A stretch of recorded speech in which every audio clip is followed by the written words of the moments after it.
মাবুদ গো, আজকের যেভাবে একের গায়ে অপরে গাও লাগাইয়া বইসা রইছি, কিয়ামতের ময়দানে আল্লাহ একসাথে গলা ধরিয়া তোমার জান্নাতের মধ্যে যাওয়ার তৌফিক দিয়া দিও। চিৎকার মেরে সকলে বলেন আল্লাহুম্মা আমিন। নামাজে দাঁড়াই যা বলি তাতে আল্লাহর সাথে কথা বলি কিনা জোরে কোন? আসলে ঈমান নাই, কি বলেন ঠিক না বেঠিক? বলার মতো বলা যায়। আহমদ ইবনে হাম্বলের বন্ধু বলে, কি বলছো?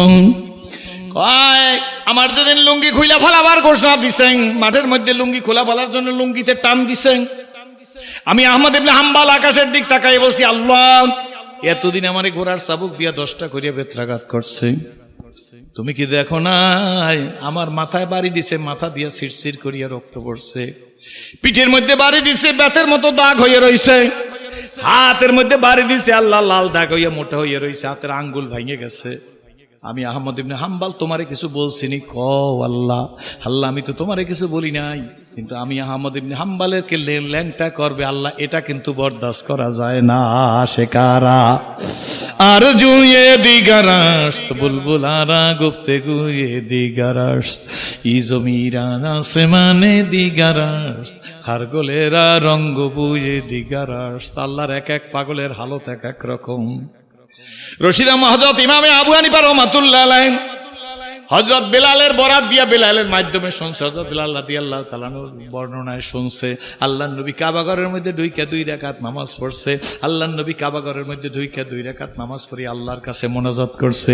ইমামে আযম আবু হানিফা রাহমাতুল্লাহ আলাইহি শখ হইছে, আল্লাহ আমার নবী কাবা ঘরের মধ্যে ঢুইকা 2 রাকাত নামাজ পড়ছে, আল্লাহ আমি ইমাম, আমারও মন চায়, আমি আবু হানিফারও মন চায়, আল্লাহ তোমার ঘরের মধ্যে ঢুইকা 2 রাকাত নামাজ পড়বো। আল্লাহ সুযোগ করে দিস। জোরে কোন আলহামদুলিল্লাহ। ইমামে আজম আবু হানিফা রাহমাতুল্লাহ আলাইহি যারে নিয়ে আজকে লাগছে মানুষ, ইমামে আজম আবু হানিফার বিরুদ্ধেও কথা বলে, তাইলে সে রাজি আবুল কাসেম সাহেব, আপনি আব্দুল্লাহ আব্দুল রহিম সরমনাই সরসিনা ফুরপুরা জোনপুর সাইদি সাহেবের বিরুদ্ধে কথা বলবে, এমন লোক লাগবে, এতে অস্বাভাবিক কিছু না, কি বলেন ঠিক নেবে ঠিক?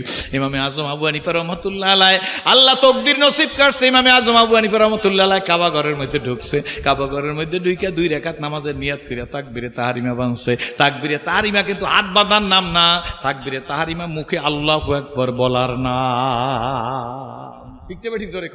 তারাবির নামাজে 2 রাকাত করে 20 রাকাত নামাজ পড়ছেন। অনেক মানুষের কাছে আমি জিজ্ঞেস করছি, হাফেজ সাহেব হুজুর আল্লাহু আকবার বলে তাকবীরে তাহরিমা বলছে, আপনি বলছেন কি? হুজুর কি বলবো, এমনিই তো হাত বাঁধে নামাজ পড়ছি ঠিকঠাক মতো আপনাকে লাগে। আমি বলে, আপনার তো নামাজই হয় না, তাকবীরে তাহরিমা কি? জোরে কোন, আরো জোরে। এই কজন মানুষ মুখ দিয়ে বললে এত স্লো আওয়াজ হওয়ার কথা না। হুজুর কি কন? তাকবীরে তাহরিমা আপনি হাত বাঁধছেন, মুখে আল্লাহু আকবার বলছেন নি, জোরে কোন। ওই হুজুরে বলছে 5টা কথা, কি বলেন মনে আসেনি? নামাজের আগে আপনারা চাই রয়েছেন ঘর কি মুরগি ডাল কি বরাবর। আবুল কাসেম মাওলানা কথা বলে শুনতে হইবে এমন কোনো দরকার আসেনি। ডান দিকের সালামটা কোন জায়গায়, ঘাটটা কিরকম রাখবেন, বাম দিকের সালামটা কোন জায়গায় ফিরাইবেন। বেড়ায় কইছে নিজের ভাত খাই আপনাদের পয়সা হয় না, একবার যদি শিক্ষা করিয়ে নিতেন জীবন ভরে কোনোদিনই ভুলতেন না। আজীবন নামাজের মধ্যে দাঁড়াইয়া খাম্বা গুনছি, কথা কন ঠিক নেবে ঠিক জোরে কন। এখনো কত জায়গায় নামাজের মধ্যে যাই, কত বুজুর্গণের দিন না বদুরগণের দিন তা আমি জানি না, এইরকম তাকবীরে তাহরিমা হাত বাঁধা এইরকম চাই, ডান দিক চাই বাম দিক চাই। কি নামাজটা পড়লা মুসলমানের ঘরে হইছ, এই যে নামাজের দরদ নাই, নামাজের ব্যথা নাই, কি বলেন ঠিক নেবে ঠিক? পেড়ায় নিজের ভাত খাইয়ে মহাদ্দেশ মুফতি ঘর কি মুরগি ডাইল কি বরাবর, ঘরে যদি মুরগির গোস্ত খায় ডাইলের মতো সালন, কি বলেন ঠিক নেবে ঠিক? বরিশাল যাই অযোধ্যার হোটেলে খাইলে বোঝা যায় যে 1 প্লেট মুরগির গোস্তের দাম কত, কি বলেন ঠিক নেবে ঠিক? নামাজ দাঁড়াইলে চোখটা কোন জায়গায় থাকবে, রুকুতে গেলে চোখটা কোন জায়গায় থাকবে, বসা অবস্থায় চোখটা কোন জায়গায় থাকবে, ডান দিকে সালামটা কেমনে ফিরাইবেন, বাম দিকে সালামটা কেমনে ফিরাইবেন। 80 বছর বয়স হয়েছে এখন পর্যন্ত শিখতে পারেন নাই, জমির দলিল নষ্ট হয় নাই, বরং লেখাপড়া কিছু জানেন না। রাজাপুর যাই উকিলের বাড়ি যেয়ে কন আমার জমি তো ঠিক থাকবে, ফুবু আম্মার জমিটাও ডিক্লারেশন শুট করতে চাই। আমরা এই জায়গায় এই দেশে নাই, আমাদের আছে জোরে খান। ফুবু আমার ডাক দিয়া রুটি পিঠা খাওয়াইয়া, শোল মাছের ঝোল, রাজহাঁস খাওয়াইয়া, পান খাওয়াইয়া, বড় বড় মিষ্টি খাওয়াইয়া ফুবু আম্মারে কয়, ফুবু আম্মা এই জায়গায় একটা সিগনেচার করেন, কি বলেন ঠিক নেবে ঠিক? ফুবু আম্মায় হক আমার সিগনেচার করছে। এমন বুজুর্গ হইছে ভাইজান, ফুবু আম্মার জমিটুক রেজিস্ট্রি করিয়ে লইয়ে গেছে। এই বেটা যদি 49 বার হাজ করেন ভাইজান মনে রাইখা দিয়েন, ওয়ারিশ ঠকাইছেন বান্দার হক। আল্লাহর হক 80 বছরে নামাজ পড়ে নাই, খোদার কসম করি আলেমের সামনে বইলা যায়, সামনেও বসা আছেন, 80 বছর বয়সে তওবা করছেন, আল্লাহ আর নামাজ ছাড়বো না। আল্লাহ কয় পিছেরটা আমি দেখিনি, আমি সামনেরটা দেখি, তোর জীবনে সব মাপ, কিন্তু ফুবু আম্মার জমি যে ঠকাইছে এইটা দিয়ে তারপরে জান্নাতে যাই, এইখানে আমি আল্লাহ হাত দিতে পারি কিন্তু দেব না। ঠিক না বেটি? জোরে কন, ঠিক না বেটি? জোরে কন। অনেক কয় বেটা আল্লাহর লাগে বুঝবো, আপনি তো বান্দার লাগেই পারেন না, আল্লাহর লাগে আবার বুঝবেন কি? অনেকে রাগ হয়ে কিন্তু বলে হয় বেটা এটা আল্লাহর লাগে বুঝছিলাম, কথা কইেন না, কথা মনে আসেনি? ইমামে আজম আবু হানিফা রাহমাতুল্লাহ আলাইহি কাবা ঘরের মধ্যে ঢুকছে, কাবা ঘর তো চিনেন, ওই কাবার অংশ হাতিমো কাবার অংশ, ওই 6 হাত জায়গা, এই 6 হাত জায়গাও হাতিম, এখানে দাঁড়াই যদি কেউ নামাজ পড়ে, যারা হজে গেছেন আপনিও তাইলে কাবা ঘরের মধ্যেই নামাজ পড়ছেন। ইমামে আজম আবু হানিফা রাহমাতুল্লাহ আলাইহি কাবা ঘরের মধ্যে 2 রাকাত নামাজের নিয়াত করিয়া, প্রথম রাকাতে 15 পারা কোরআন শরীফ, দ্বিতীয় রাকাতে বাকি 15 পারা পড়িয়া আসসালামু আলাইকুম বলিয়া নামাজ শেষ করছে। 2 রাকাতে কয় পারা? আমাকে দেশে তো ইমাম সাহেব একটু লম্বা সূরা হাফিজ দিয়া মুসল্লি আমরা কাঠাইলে না, আমাকে নলসিডি আছে, কি বলেন ঠিক না বেটি? জোরে কন, ঠিক না বেটি? আছে না নাই? জোরে কন। 2 রাকাত নামাজের সালাম ফিরায় ইমামে আজম রাহমাতুল্লাহ আলাইহি লম্বা দোয়া শুরু করে নাই। আমি পুঁজিকে বইরিয়া কথা বলি না ভাইজান, লেখাপড়া করিয়া তারপরে কথা বলি, পরের ওয়াজ শুনি, আমি ওয়াজ করি না। আল্লাহর রহমতের উপর ভরসা করিয়া ইমামে আজম আবু হানিফা রাহমাতুল্লাহ আল্লাহর কাছে চিৎকার মারিয়া বলা শুরু করছে, আল্লাহুম্মা গফিরলি। জোরে কন সুবহানাল্লাহ। অর্থ কি? আল্লাহ কি কয় জানেন না? আল্লাহ তুমি আমারে মাফ করিয়ে দাও। অর্থ কি? কথা কয় না, একটু মুখ খোলেন, অসুবিধা কি? আল্লাহুম্মা গফিরলি। জোরে কোন সুবহানাল্লাহ। আল্লাহ তুমি আমারে মাফ করো, এক কথা বলতেছে, আস্তে আস্তে পাওয়ার বাড়তেছে। কাবা ঘরের মধ্যে বসে ইমামে আজম আবু হানিফা রাহমাতুল্লাহ এমন চিল্লি শুরু করিয়ে দিয়েছে ভাইজান, এই মুফতি শফি রাহমাতুল্লাহ আলাইহির কিতাব হাটহাজারীর মুফতি শফি সাহেব হুজুর না, আল্লামা তকি ওসমানী সাহেবের আব্বা মুফতি শফি সাহেব হুজুরের কিতাব, ওনার নিজের ওয়াজ, ওনার নিজের বয়ান। ইমামে আজম আবু হানিফা যত চিল্লাইতেছে আল্লাহ তুমি আমারে মাফ করে দাও, এই আওয়াজ কাবা ঘরের বাইরে যত লোকে ছিল তারা কান্না শুরু করিয়ে দিয়েছে। এখন আওয়াজ শুধু চতুর্দিকে শোনা যাইতেছে, আল্লাহ তুমি আমারে মাফ করো, আল্লাহ তুমি আমারে মাফ করো। কান্নাকাটি রোল বসে যাইতেছে। যে ইমামে আজম আবু হানিফা রাহমাতুল্লাহ আলাইহি ভেবে কান্নাকাটি কেন শুরু করলো? বাহিরের লোকেরা একই কথা বলতেছে। কতক্ষণ পরে আসমান থেকে আওয়াজ আসছে, হে ইমামে আজম আবু হানিফা তুমি কান্না বন্ধ করো, আমি আল্লাহ তোমারে মাফ করিয়া দিলাম। খোদার করুণা বলিয়া শতত ছুটিছো আশার পিছু, জানিও তোমার তকদির সারা পাবে না কবে কিছু। মানুষ মৃত্যুর সময় বলবে কে আসো কোথায়, হেরিয়ে হেতায় আজিকের মম শেষ দিন। জীবন প্রদীপ নিভু প্রায় হইয়া এসেছে কিন। এ দেহে মানে কত না শক্তি, কত না সাহস ছিল, কার ইঙ্গিতে সহসা সকলই শূন্যে মিলিয়া গেল। ওয়াজ মাহফিলের আয়োজন করছে, সব ঠিক আছে, 1.5 মাস আগে সাদা উঠান শুরু করছে। মাহফিলের দিন বিকালবেলাও কোনো খবর নাই। আসরের নামাজের পরে একজন ওসি, 2 জন কনস্টেবল, একজন এসআই আইসা কয় প্যান্ডেল খোলো, মাইক খোলো, লাইট খোলো, 20 মিনিটের মধ্যে সব প্যান্ডেল ভাঙ্গিয়া ফেলাবা, মাহফিল হবে না। হয় নাই মনে আমনা গো ধরে নাই মাহফিল দাইবা কত বড় ধরবেই বাকি। আর গ্রামের মধ্যে আসতেও তো পুলিশের কষ্ট, কি বলেন ঠিক নেবে ঠিক? রাগ হইয়েন না ভাইজান, সেই জন্য তো ওসি সাহেব আপনি জুলুম করছেন, সেই জুলুমের ফল আপনারে ভোগই করতে হবে, কি বলেন ঠিক নেবে ঠিক? সেই দিন কোনো সব পুলিশ খারাপ না, কোনো পুলিশ কনস্টেবল এসপির চাইতে বেশি পাওয়ার দেখাইছে, কি বলেন ঠিক নেবে ঠিক? এখন তুমি আদারিক না খাওয়া কবুতরের মতো হয়ে গেছো কেন, কি বলেন ঠিক নেবে ঠিক? ক্ষমতার বড়াই, শক্তির বড়াই বাহাম থাকে না চিরদিন, টাকার বড়াই থাকে না, কি বলেন ঠিক নেবে ঠিক? পোস্টার পজিশন বক্তাগিরির বওয়াই চিরদিন থাকে না। সুতরাং বুঝা শুনিয়া সামনের দিকে পদক্ষেপ দিও। তোমার সকালবেলার বাসা বিকালবেলা ফকির বানাইতে পারি, সকালবেলার কুটিপতিরে বিকালবেলা ভাঙা বাসন হাতে নিয়ে মানুষের কাছে দৌড়াইতে পারি। সত্য না মিথ্যা? জোরে কোন সত্য না মিথ্যা? ইমামে আজম মনে আছে তো, ইমাম হাম্বলির ইমাম আহমদ ইবনে হাম্বল রাহমাতুল্লাহ আলাইহি, আল্লাহু আকবার, তার বন্ধুরা ডাক দিয়ে বলে আল্লাহর কাছে বলছি, আল্লাহর বরদাস্ত করা যায় না, লুঙ্গি খুলবে পিটাইবে তাতে আমার দুঃখ নাই, কিন্তু মানুষের মাঝে আমি আহমদ ইবনে হাম্বালকে লুঙ্গি খুলে পিটাইবে, আল্লাহ গো এইটা বরদাস্ত করা যায় না। কয় তারপর কি হয়েছে? বন্ধু জিজ্ঞেস করে, কয় যখন আল্লাহর কাছে বলছি চোখ দিয়ে ফোঁটা ফোঁটা পানি পড়ছে, এমন সময় দেখে আসমান থেকে দুইটা হাত বাইরে এসে আমার লুঙ্গিটা জাগাইয়ে ধৈর্য পড়ছে। জোরে কোন সুবহানাল্লাহ।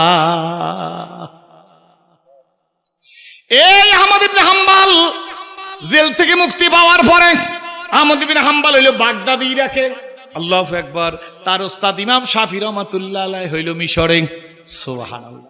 মিশর থেকে ইমাম আহমদ ইবনে হাম্বাল রহমাতুল্লাহ আলাইহি স্বপ্নে দেখে, আহমদ ইবনে হাম্বাল রহমাতুল্লাহ নবীজির স্বপ্নে দেখে। আগেই বলছি যে নবীজিরে দেখছে সে নবীজিরই দেখছে। মান রানী ফাকাত রানী, কি বলেন ঠিক না বেটি? যে নবীজিরে স্বপ্নে দেখছে সে নবীজিরই স্বপ্নে দেখছে। ইমাম শাফি রহমাতুল্লাহ আলাইহি, আল্লাহু আকবার, কষ্ট হইবে আপনাদের। ইমাম শাফি রহমাতুল্লাহ আল্লাহ নবীর স্বপ্ন দেখেন। আল্লাহ নবী ডাক দিয়া কয়, ইমাম শাফি আমি নবীর পক্ষ থেকে তুমি আহমদ ইবনে হাম্বালের সালাম জানাও। কে কয়? মনোযোগ আছে আপনাদের? জোরে কয় না আলহামদুলিল্লাহ। ইমাম শাফি আমি নবীজির সালাম দাও আহমদ ইবনে হাম্বালকে, আর আহমদ ইবনে হাম্বালকে বলো আহমদ ইবনে হাম্বালের জান্নাতের জামিন আমি মুহাম্মদুর রাসূলুল্লাহ সাল্লাল্লাহু আলাইহি ওয়াসাল্লাম। ইমাম আহমদ ইবনে হাম্বালের এই কথা নবীজি স্বপ্নে দেখাই চলে গেছে। ইমাম শাফি রহমাতুল্লাহ আলাইহি ছাত্রের মহব্বত আর কন্ট্রোল করতে পারে নাই।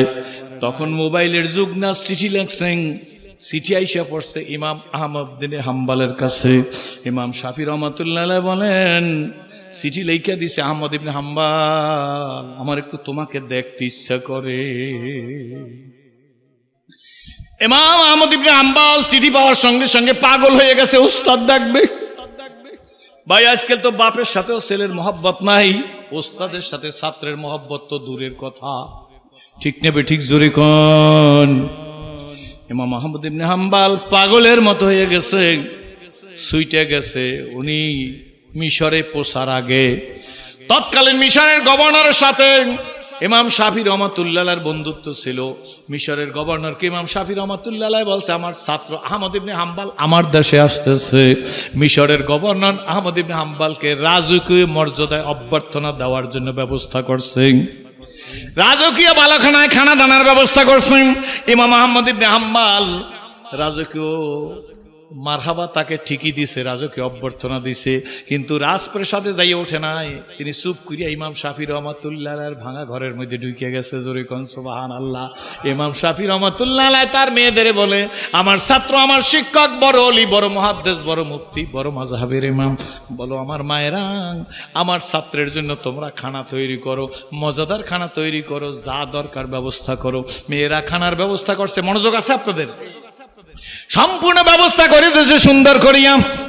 খাওয়া শুরু করছে। সব মানুষ যখন বসছেন, আত্মীয় স্বজন তাদেরকে দাওয়াত করছে, বড় বড় আলেম ওলামারা। ইমাম আহমদ ইবনে হাম্বাল খানা শুরু করিয়ে দিছে। সব মানুষ খানা শেষ, আহমদ ইবনে হাম্বাল রহমাতুল্লাহ শুধু খাইতেই আছে।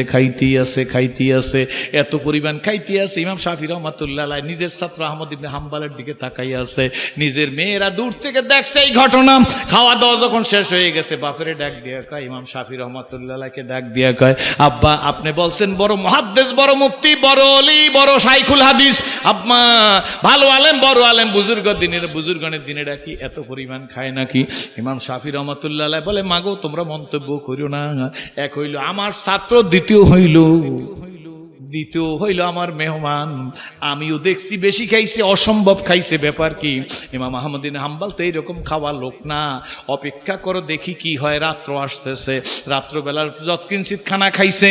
মসজিদ থেকে এশার নামাজ পড়ার আগে মেয়েরা রুমের মধ্যে বদনায় কেতলিতে পানি রাইখে দিয়েছে, ল্যাপটপ সব ঠিক করে রাইখে দিয়েছে। উনি ঘুম গেছে, ঘুমের বিছানার মধ্যে শুয়ে গেছে। বদনায় কেতলিতে পানি দিয়েছে। তাহাজ্জুদ নামাজ পড়ার জন্য যদি ওযু করে, তাহাজ্জুদের নামাজের সময় তো উনি আপনি তাহাজ্জুদের সময় ওঠে নাই, ফজরের নামাজের সময় বিছানার থেকে লাফ দিয়ে উঠে যাইয়া ফজরের নামাজের নিয়াত করে নামাজ পড়ছে। মেয়েরা সব পরীক্ষা করিয়া জানতে পারছে। ফজরের নামাজ পড়ে আসার আগে মেয়েরা কয় আব্বা, নিজে ইমাম শাফিরে কয় আব্বা, এমন ভারাক্রান্ত হৃদয় নিয়ে আপনার সাথে কথা বলতেছি, একটা লোকের সম্পর্কে এত বড় আলেম, এত বড় ওলি, এত বড় গাউস, এত বড় কুতুব বললেন, লোকটায় তাহাজ্জুদের নামাজ পড়লো না, এরপরে ফজরের নামাজ পড়লো, ওযু করলো না, বদনা ভরা পানি রইলো, এই লোকটারে আপনি ওলি কন, মুহাদ্দিস কন, মুফতি কন? মা কোনো কথা বলল না। আমার শিষ্য, আমার ছাত্র, আমার মেহমান আমার ঘরে আসতেছে, ফজরের নামাজ পড়ে বাসায় আসার পরে আমি এই ব্যাপারে কথা বলবো, তোমরা ভিতরে থাইকা শুনবা। ইমাম আহমদ ইবনে হাম্বল রাহমাতুল্লাহ আসছে, নাস্তা খাওয়ার সময় ইমাম শাফি রাহমাতুল্লাহ ডাক দেখে, বাবা আহমদ শোনো, জোরে কোন সুবহানাল্লাহ, ডাক দেখে, বাবা তুমি আমার মেহমান, তুমি আমার ছাত্র, মনে কিছু করবা না, ওস্তাদ হিসেবে জিজ্ঞেস করি, মনে কিছু করিও না। কালকের যখন তুমি দুপুরবেলা খানা খাইতেছিলে, আমি জীবনে তো তোমার এই পরিমাণ খানা খাইতে দেখি নাই, তুমি এই পরিমাণ খানা খালি খাইতে আসো, ব্যাপারটা কি? আমার বাড়ি খানা খাইছো, আমি খুশি, আরো খাইলে খুশি, কিন্তু বাবা আমি দেখি আশ্চর্য হয়ে গেছে, আমি প্রশ্নবিদ্ধ হয়ে গেছি, আমার ঘর থেকে প্রশ্ন আসছে, বেশি খাইছো এই কারণে না, তোমারে ওলি বলছি, মুহাদ্দিস বলছি, মুফতি বলছি, মাযহাবের ইমাম বলছি, এরপরে তুমি এই পরিমাণ খাইছো, ব্যাপারটা কি? ইমাম আহমদ ইবনে হাম্বল রাহমাতুল্লাহ আলাইহি মুস্কি আর দেখা, হুজুর এই হইল আপনার বুজুর্গি। কি বলে আপনার বুজুর্গি? ইমাম শাফি বলে, বাবা কি দিয়া? কয় হুজুর খানা যখন আমার সামনে আসছেন, আমি দেখি আপনার টোটাল ঘরটা নূরে নূরান্বিত হয়ে গেছে, আসমান থেকে জমিন পর্যন্ত শুধু নূর আর নূর, আপনার হালাল খানার বরকত। হুজুর আমি খাইছি বেশি, তাও আমি বুঝি হুজুর যদি আমি খাইতে পারতাম আরো, আমি যত খানা দিয়েছেন সব খাইতাম, যদি জায়েজ থাকতো, আর যদি আল্লাহ তৌফিক দিত এত পরিমাণ খাইতাম, আমার মৃত্যুর পূর্ব দিন পর্যন্ত যেন আর কোনো খাওয়া না লাগে। হুজুর যদ্দূর পারছি আমি খাইছি, যত খাই ততই ভালো লাগে হুজুর, যত খাই ততই আসুদা হই না হুজুর, এইটা আমার যোগ্যতা না, জীবনে এমন খানা আমি খাই নাই, আপনার হালাল খানার বরকতের কারণে আমি বেশি করিয়া খাইছি হুজুর, যদি পারতাম যত খানা আনছেন সব আমি খাইয়ে নিতাম। ইমাম শাফি রহমাতুল্লাহ ডাক দিয়ে, বাবা খানার ব্যাপারে প্রশ্নের উত্তর পাইলাম, কিন্তু বলো বাবা তাহাজ্জুদের ব্যাপার কি? ফজরের নামাজ বিনা ওযুতে যাই তুমি পড়ছো, ব্যাপারটা কি? হাস দিয়া কয়, হুজুর এইটাও আপনার বুজুর্গি, জোরে কোন সুবহানাল্লাহ। কয় বাবা কি দিয়া বুজুর্গি হইল? কয় হুজুর দুপুর তো খাইছি, রাত্রে যত কিঞ্চিত খাইছি, কিন্তু হুজুর বিছানার মধ্যে শুইছি, একটা সেকেন্ড আমার ঘুম আসে নাই। হুজুর বিছানার মধ্যে ল্যাপ গাই দিছি, ল্যাপ গাই দিয়া কোরআন শরীফের একটা আয়াত তেলাওয়াত করছি, একটা আয়াত থেকে আমি 100 মাসালার সমাধান করছি। সারা রাত একটা আয়াতের ভিতর থেকে আমি 100 মাসালার সমাধান করছি হুজুর। 100 মাসালা, 100 পরিমাণ মাসালা, 100টা মাসালা যখন শেষ হয়ে গেছে, এমন সময় মুয়াজ্জিন আজান দিয়ে দিয়েছে, হুজুর আমি তো ঘুমাই নাই, আমার ওযু করা লাগবে কেন? বলেন জোরে কোন সুবহানাল্লাহ।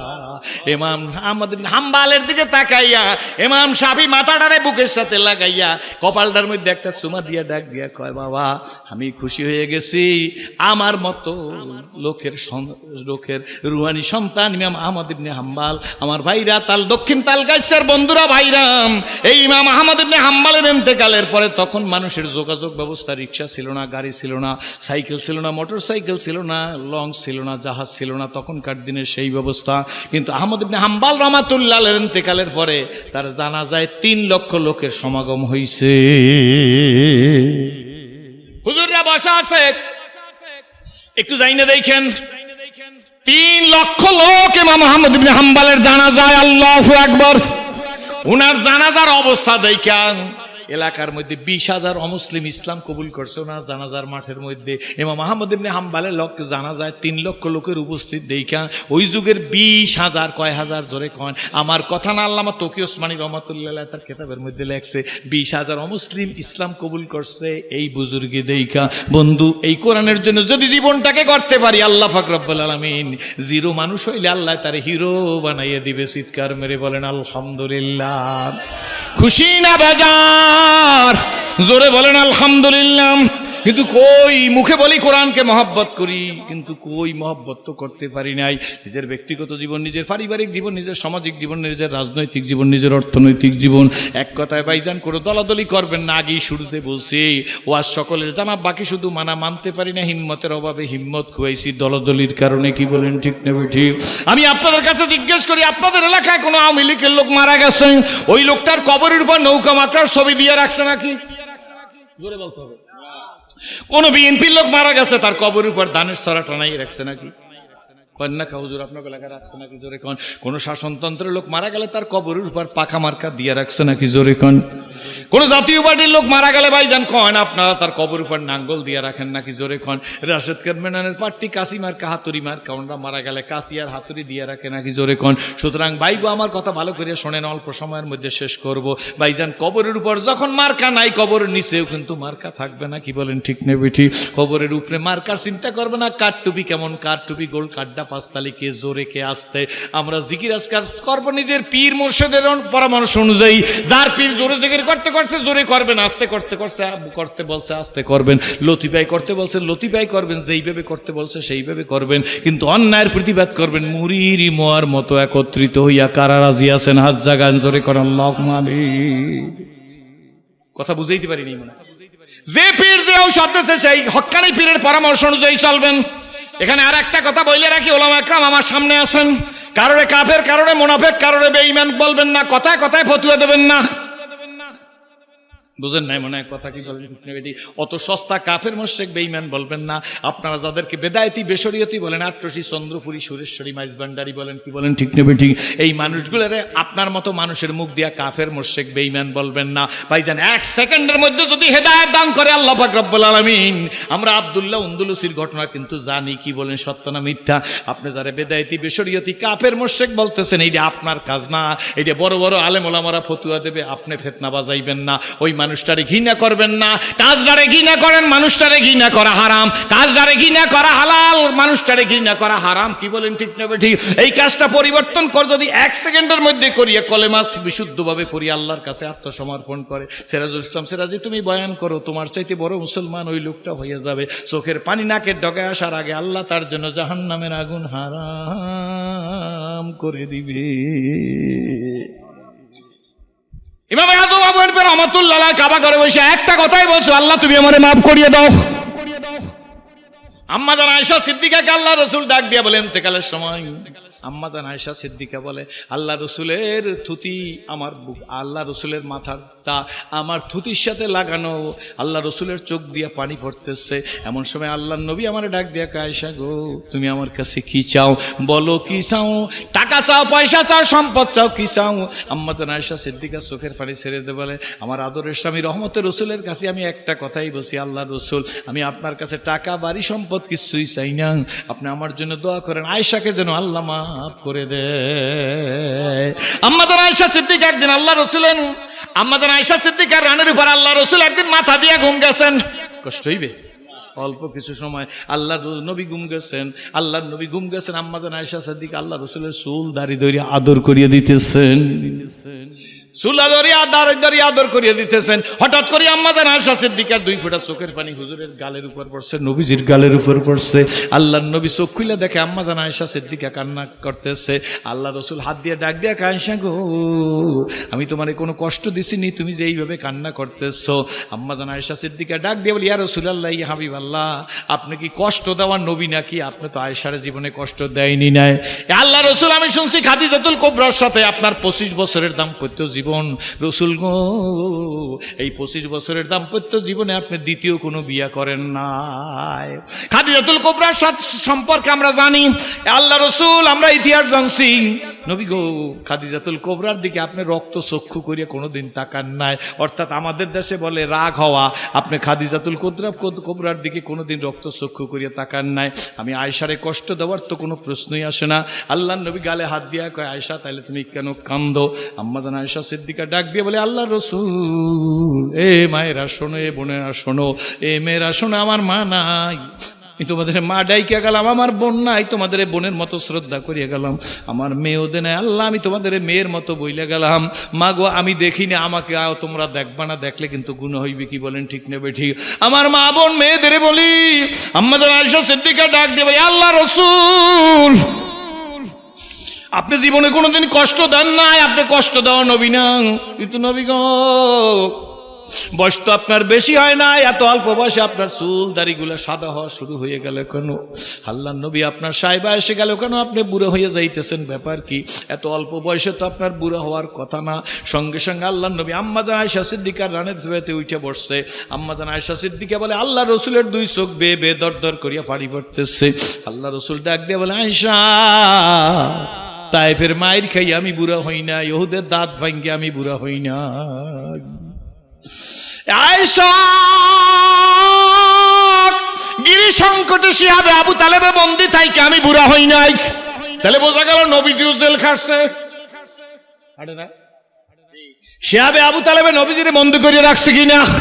জোরে কন আল্লাহু আকবার। আল্লাহর নবী ডাক দেয়া কয়, শিহাবে আবু তালেবে বন্দি থাইকেও আমি বুড়া হই নাই।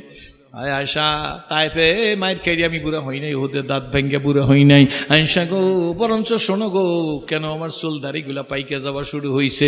কোরআন শরীফের বিভিন্ন আয়াতের মধ্যে যেইভাবে আল্লাহ পাক রব্বুল আলামিন জাহান্নামের বয়ান করছেন, এই জাহান্নামের চিন্তায় চিন্তা আমি রাসূলুল্লাহ বুড়া হইয়া গেছি। ও দক্ষিণ তালগাছের ভাইয়েরা মায়েরা, যে নবীর ডান হে গো, যে নবীর বামে, যে নবীর সামনে, যে নবীর পিছে, যে নবীর উপরে, যে নবীর নিচে কোনো গুনাহ নাই, সেই নবী বলে, আয়েশা গো, তাইফে মায়ের খাইয়া বুড়া হই নাই, ইহুদের দাঁত ভাঙা বুড়া হই নাই, শিহাবে আবু তালেবে বন্দি থাইকে আমি বুড়া হই নাই। আয়েশা গো, বরঞ্চ কোরআন শরীফের মধ্যে আল্লাহ যেইভাবে জাহান্নামের বয়ান করছে, এই জাহান্নামের চিন্তায় চিন্তায় আমি রাসূলুল্লাহ বুড়া হইয়া গেছি। নবী যদি এই কথা বইলা থাকে, উম্মত তোমার কি করা উচিত ছিল? যুবক বুইজা দেইখা শুইনা ভাইবা চিন্তা করিয়া হিসাব মিলাইয়া কবরে যাইও। আল্লাহ রসুল আর আম্মা জান আয়েশা সিদ্দিকা হুজরার মধ্যে, অর্থাৎ এখন যেটা নবীজির রওজা শরীফ, ওই রওজাই আম্মা জান আয়েশা সিদ্দিকার হুজরা। এই হুজরার মধ্যে আম্মা জান আয়েশা সিদ্দিকা আর আল্লাহর হাবিব কথা বলতেছে, মা শোন, মোবাইলের কারণে জাতির কপালে এখন আগুন লাগছে। মাছ বাজারে গেলে এমন কোনো হিসাব নাই মহিলারা কেনুর গুতা না খাইয়া বাজার থেকে আসতে পারবে না। কাপুরের দোকানে গেলে দোকানদাররা হুজুরের দিকে মহব্বতে চায় না, হুজুর তাড়াতাড়ি যেন অন্য সময় আইসেন, কারণ হুজুরকে ঠকাইতে পারবে না, ওরা দরাদরি করবে। আর মহিলাকে দ্বারে 7,000 টাকার কাপড়ের 27,000 টাকা বলবে, মহিলারা কবে 17,000 টাকায় দিলে দেন, নাইলে যান না। কাপড়ের দোকানদার কয়, অগা পাইছি, অগা না মগা, এইটার দেশে 17,000 টাকা ধরাইয়া আমারে তো পারবে না, কারণ আমাকে টাকা তো হালাল। ওই বেডি রাগ হইসটা, মহিলা শোন, তোর স্বামী তো বিদেশ দিয়ে টাকা পাঠাইছে, তোর তো হিসাব নাই, তোরে 27,000 টাকা চাইছে, তুই বাড়িতে এসে কও 10,000 টাকা ঠকাইয়া 27,000 টাকার কাপড় আমি 17,000 টাকায় নিয়ে আসছি। তুই কার কাছে জিজ্ঞেস করে বাজারে গেছো, বেপর্দা হইছো? একবার বেপর্দা হইলে একটা কবিরা গুনাহ, একটা কবিরা গুনার জন্য কমপক্ষে 7,000 বছর জাহান্নাম। উজুরগো দোকানদাররা মূল্যায়ন করে না, ওই বিডিরে মূল্যায়ন করার কারণ জন্মের টাকা গাইছে। এই জন্য আমি আগে বলছি, ওর নাম ঠগাই আর নাম ঠগাই। বুঝেন নাই মনে হয়? ভুলে গেছেন নিজরে কয়। অধিকাংশ মহিলারা বাড়ি আইসা কয়, দোকানদার ঠকাই আসছি। কি মাথা লারে নাকা, ব্যাপারটা কি? ঠিক নেবে ঠিক জোরে কর, কি দিয়ে ঠকাইলা? বেডে আবার বিরিটানের কি দিয়ে ঠকাইলা? কাপড়ের দাম 27,000 টাকা, মাত্র 17,000 টাকা দিয়েছি, 10,000 ঠকাই আইছি। বেডায় কি আর 10,000 টাকা বেশি চাইছে নাকি যে আমি এমন ঠকাইছি? বীরের মধ্যে বুঝবার পারে না, বেদিকের চলে 17,000 টাকা কাপড় দিয়ে গেছে, এমন ঠকছ তুই ঠক নাই, হইল ঠগাই, তো তুই হইলি ঠগাই। আর তুই যে দোকান দিয়ে বাজার করছো, ওই দোকানদারের নাম হইল ঠগাই। দোকানদাররা রাগ হইয়েন না। চকে, বরিশাল চকে গেছি, কয় হুজুর ব্যাপার কি? বলছি কিছু কেনাকাটা করা লাগবে। কয় হুজুর ইফতারের পরের সময়টা খালি থাকে, সেই সময় আসছে না। বলে ব্যাপার কি? আমাকে দেখলে মহব্বতের নজর করেন না? ইফতারের পরেই গেছি, তখন ভিড়ভাড়টা নাই, মানুষের পানি টানি দিয়ে ইফতার করিয়ে গেছি। দোকানদার দেখ হুজুর, আপনার মতো 10 জন কাস্টমার না আসলে আমাদের কোনো ক্ষতি নাই, লেডিসেরা 2 জন আসলেই আপনাকে 10 জনারটা একসাথে উশাল করতে পারি। কথা মনে হয় বুঝেন নাই? যখন বুঝছেন না এমন কোন হুজুর নাই। হে সরমনের হুজুর যদি মাছ বাজার যায় তো যায় না, কি বলেন? ঠিক না বেঠিক? গেলে মহিলারা কি চিন্তা করে না? আগে যদি বলতেন হুজুর আইছে, সরমনের হুজুর আইছে, গাল্লার হুজুর আইছে, কত হুজুরের নাম এই জায়গায়। খুলনার পিসা হুজুর বড় বুজুর্গ মানুষ, উনি আইসা গেছে গাল্লার সাহেকে সরমনাই। ওনার সাথে আমি গেছিলাম এই রমজান মাসে উমরায় গেছিলাম, মাওলানা আব্দুল গফফার খান সাহেবের। এই 49 জন পীর মাসো বাজারে ফাটাইলে 49টা কেনু খাইয়ে তারপরে বাড়ি আসা লাগে। যদি কোন যে গাল্লার হুজুরে আসছে, মহিলারা মাথা যদি কাপড় দেওয়া থাকে এইরকম এরকম করিয়া। যদি কান গাল্লার হুজুরে আইসে কাপড় দিয়ে ওটাই জিজ্ঞেস করে গাল্লার হুজুরের দেখে। যদি কান ও মহিলা পাক পাপ কাপ্পা তুমি পর্দা জাগাইয়ে কারে দাও, কয় গাল্লার হুজুরের দেখি। কয় জায়েজ নেই বেড়ি, তুই দৌড়াইবি। কয় হুজুরের মা নাই। মুক্তি কুন্তি মুফতি কোনটি কন্যা কোনটি এতক্ষণ বোরকা দেওয়া ছিল। হয়েছে গাল্লার হুজুরের মহিলা পাশে যাও, মহিলা বোরকাটারে উঠে গাল্লার হুজুরের দিক চায়। আগে মহিলাকে বললে কাপড় দিয়ে দৌড় দিত, কি বলেন ঠিক না বেটি, কাপড়টা দাগ দিয়ে। এখন মহিলাকে যদি কোন সরমুনার হুজুরে আসছে কাপড়টা জায়গায় সরমুনার হুজুরের দেখে মনে করে সবের কাজ হইবে, কি বলেন ঠিক না বেটি। এই জন্য সব ইউটিউবের মাধ্যমে আর মোবাইলের মাধ্যমে যত উন্নতি হয়েছে তার চাইতে অধপতন হয়েছে বেশি, কি বলেন ঠিক না বেঠিক। জোরে কন হুজুর কন আর খেজুর কন, পীর কন আর মুর্শেদ কন। রাজাপুর থেকে গাড়িতে ওঠে ভাই যান, যা সরাসরি গাড়িটা সিটাং যাইবে, শরীয়তপুর পার হইয়া গেছে, হুজুরে খালি এইরকম টানতে আছে, কি বলেন ঠিক না বেঠিক, দেখতে আছে। ভাই যা জিজ্ঞেস করে কি ব্যাপার, কোন জায়গায় আসছে, বরিশাল কি সারাইছিনি। হুজুর আপনি কোন জগতের মধ্যে আসছেন, এখন তো আমরা শরীয়তপুরের মধ্যে। কয় আমার খেয়ালই নাই। কয়টা বাজে ঘড়ির দিক চাইয়ে দেখে 2:15 বাজে। জোহরের নামাজের সময় হয়ে গেছে, তো 1:30টার সময় হয়েছে। এখন হুজুর 2:15টার সময় কয় সময় হয়ে গেছে, কি বলেন ঠিক না বেঠিক। এই মোবাইলের কারণে যতটা উন্নতি হয়েছে তার চাইতে অবনতি হয়েছে বেশি। আমি কিন্তু অবনতির কথা বললাম, উন্নতির কথাও বললাম, সত্য না মিথ্যা জোরে কোন। জোয়ান পোলা ল্যাপের মধ্যে বসে মাঘ মাসের শীতের দিন খালি ল্যাপ লড়ে আর খালি লড়ে। মায় মনে করছে মৌতের মোরাকাবা করে, কবরের যন্ত্রণা মনে শেষ করে। মাথার দিক দিয়ে ল্যাপটা উঠাইয়ে দেখে আমার আব্বা জান নিজে মোবাইল লইয়া এরকম দেখতে আছে, এমন ছবি দেখতে আছে। কয় তুমি না বড় সুন্দরী, মনে চাইলে আইসো আমার বাড়ি।